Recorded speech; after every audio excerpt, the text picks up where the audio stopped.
Today, I'm going to address 3 questions that you will want to ask yourself before you start your therapy business. My name is Huang. I'm an occupational therapist and certified hand therapist, and I own 2 businesses. I have a therapy clinic in Miami, and of course, my online platform, Hand Therapy Secrets.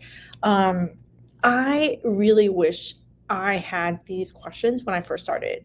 And I was just talking to a therapist about she wanted to get some insight, right, into what she should do, right? So that conversation has led me into these 3 questions that I want to share with you because these are the 3 questions that I drilled her on. All right. So let's go into it. When you're starting your own business, I don't know if you have experience in your life, in your past, people that you saw owning their business, but I did. My parents owned their business. They owned their business. We first started out in the flea market, and then they grew and grew and grew, and they were into wholesale silk flowers. So that was, I got to see firsthand what a small business ownership looked like, and I for a long time didn't want to own my own business. Like I wanted it, but I didn't want it. It's like I wanted the things that people talk about. I just couldn't see it happening for myself, and I just denied it for a really long time. But when I decided to start, I was really seriously toying with the idea. I wish I had these 3 questions, and you have to ask your. I'm just going to ask them, and I'll share some of my experience, right? But ask yourself these questions and then answer them honestly, right? That's the key thing. Answer them honestly, because sometimes we be lying to ourselves, but it doesn't do us any service if we're lying to ourselves. So write these questions down, and I would encourage you to journal on it. Journal on it. Ask, write some of these down, and you'll be fascinated when you look back at them. All right, so ask yourself, what do I want my business to look like? If you're starting yourself out, don't ask yourself yes, no questions. Don't be like, can I do it? If you say that, your brain is going to be like, I don't think so, because you've never done it before, right? Don't ask yourself no questions. Ask yourself, what do I want my business to look like? We all want to say, oh, we want a certain amount of flexibility. We want certain freedoms. Like, I don't want to ask someone for time off. If I want to take the time off, I shall take the time off. We romanticize what owning a business looks like. And at some point, you will have that. You just might not have it at the very beginning. It might not look like that your first or 2 years in business. But what do you ultimately want your business to look like? What kind of flexibility are you looking for? What kind of freedoms are you looking for? Most of the people want freedom of time and money, meaning they want to make a certain amount of money, and they also want to have the quote unquote flexibility of time being off. But yeah, you want to kind of dive into what that business looks like for you. When I first started, I said the same thing. I want flexibility. I want to take off whenever my kids are off. I want to, if they have a school thing, I want to be able to take the school thing off. In reality, it didn't work out because I had a brick and mortar business, right? I had a brick and mortar business. So I needed to see patients when they were also available. Yes, you can draw boundaries around it. Like I will only work this time to this time. But at the end of the day, if you limit your hours so much, you're going to find that maybe people can't fit into your hours because they got stuff to do too. That led me to staggering my business hours. So when I first started, I was like, okay, I can do 7 a.m. because 7 a.m. was like just like a really hot time. Like I always had 7 a.m. patients. I don't know why, but these people always booked my 7 a.m.s. So I said, I'm not going to do 7 a.m. every day. I'm going to only do 7 a.m. 3 days a week. And then I didn't want to work late every day. So I made Tuesdays and Thursdays my late days. So, even as simple as hours, like what does your business need to look like? That's what I did. I said, what did my business need to look like? And I set those hours accordingly. And then I also told myself I wanted to, be able to take spring break off. I wanted to take certain school holidays off. Now 10 years down the road, I am able to do majority of that. I'm not at the space where I can just like drop everything and leave everything all the time. But I did want to, have like so many weeks to have the ability to travel and to be able to take off. So I would just encourage you to do that. What does my business need to look like? And you know, some people say give yourself a timeline of doing that. Um, but sometimes because we've never done business before, you don't know what that timeline looks like. I thought I was going to have it within the first year, and actually my first 2 years were the hardest 2 years where I didn't have that time, right? I didn't have that time. But then after that, as I built my business, I started to have more and more of that time. So our expectations might be a little bit off, but you want to really write down what you want your business to look like.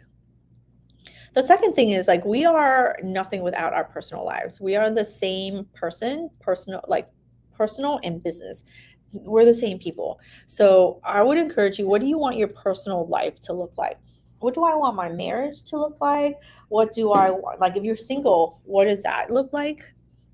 Right? There's a certain amount of sacrifice.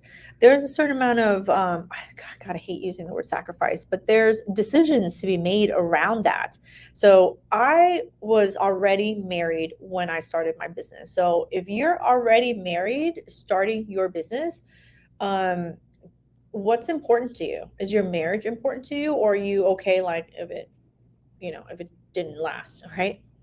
I don't say that jokingly. I say that on purpose because the statistics are real. So when you start your business, like how solid is the foundations that you're building on? So when I started my business, I needed to have the utmost support from my husband. Like I was like, dude, I need your support, not just from a rah rah, you can do it. Well, I needed his money support. I needed him to pay the bills so that I could, I needed to feel financially secure so that I could go off and do this other thing, right? Not because I was gonna fuck around with the time and not make money. Like I'm a money person. I'm a metrics person. I like these numbers. I like to have goals and set them and but I needed to know that he was going to give me a certain amount of leeway and support that I would and trust that I would, bring a certain level of income in at some point. So that was really important to me from from what my personal life needed to look like. I also didn't want to um, create a business that ruined my marriage. So I needed to create some boundaries around what that looked like. And listen, the first year or two or three, it's a lot of time. You're just spending a lot of time in your business, learning about business, um, doing business. It requires a lot of time. Your brain space is in there. So I think it's really important to have very, very specific conversations with your spouse, with your partner about what that might look like the first couple of years and what you ultimately want from your personal life. I wanted to make sure that my marriage lasted. I wanted to make sure that my kids saw a particular type of example of my work, but that I wasn't going to neglect them. So, it's not perfect, but I think I have been able to achieve like my kids feeling like that I am still around, even though I don't spend every single waking moment with them. I'm not one of those moms anyway. I was never one of those moms anyway. So, um, being able to build the business has been very rewarding personally, so that I am also like such a better person, for them. Um, if you're single, what does your single life look like? So then you carry all the financial burden of being able to take care of your bills, and those decisions might mean that you cut back a certain way. I always believe that we were able to live a certain way while we're in college, and once we start having money, somehow we can't live less than anymore. But you do need to do that for a certain period of time so that you can save your money. Now you can take out loans and all that good stuff, and you certainly can do that.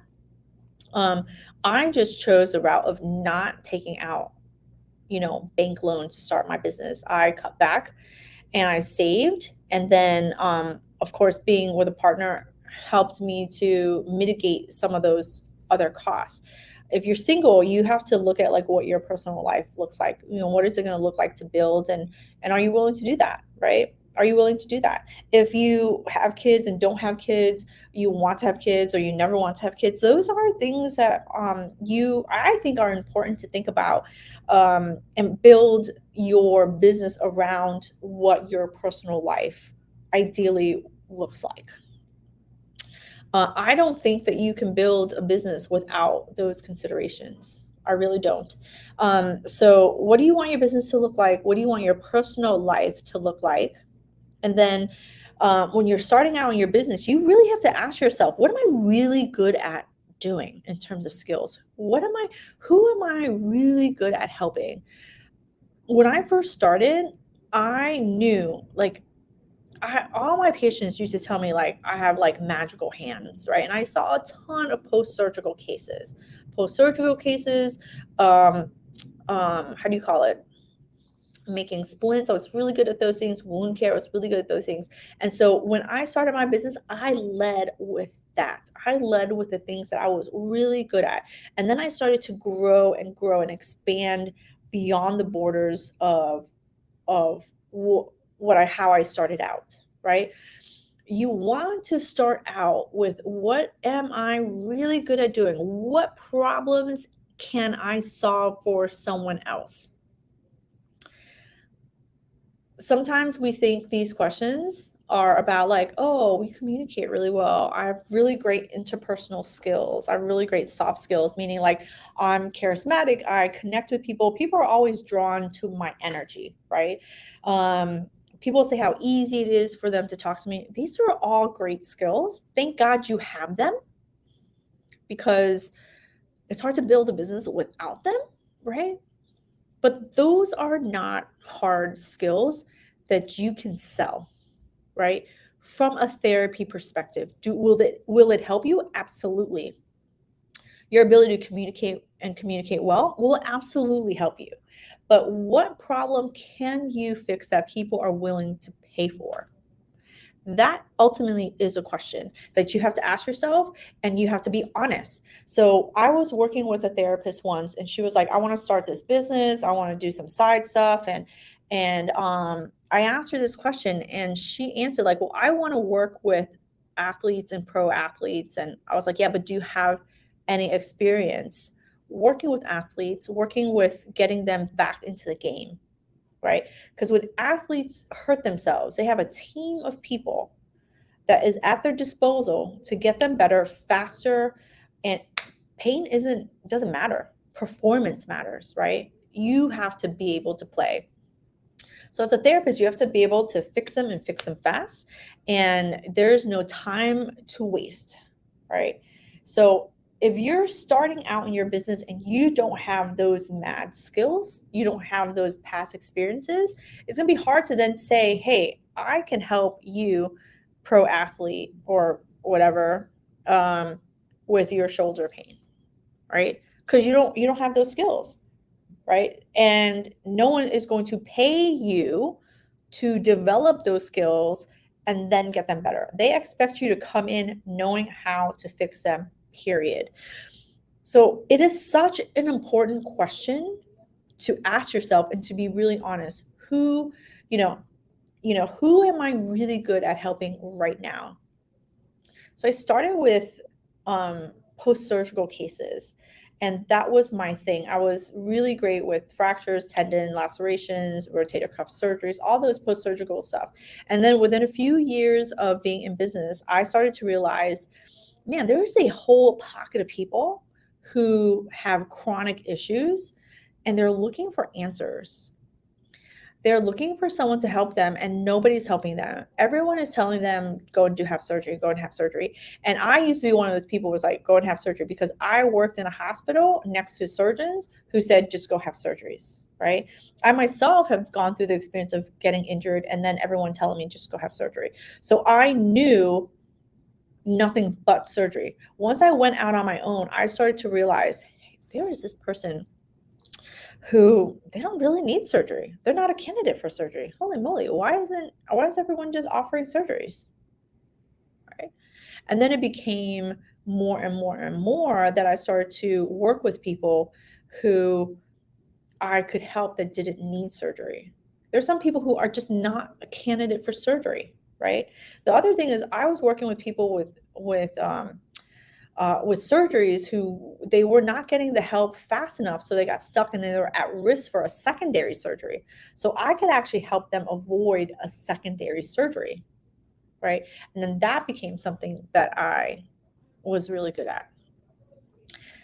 As you go along in business, you'll find that you become really good at certain things. But when you're getting started, you need to ask yourself, what are you really good at doing? And that is the thing that you bring out to the market. That is the thing that you say, hey, Mr. Client with the wrist pain, I can help you with that wrist pain, right? I'm really good at helping people with wrist pain.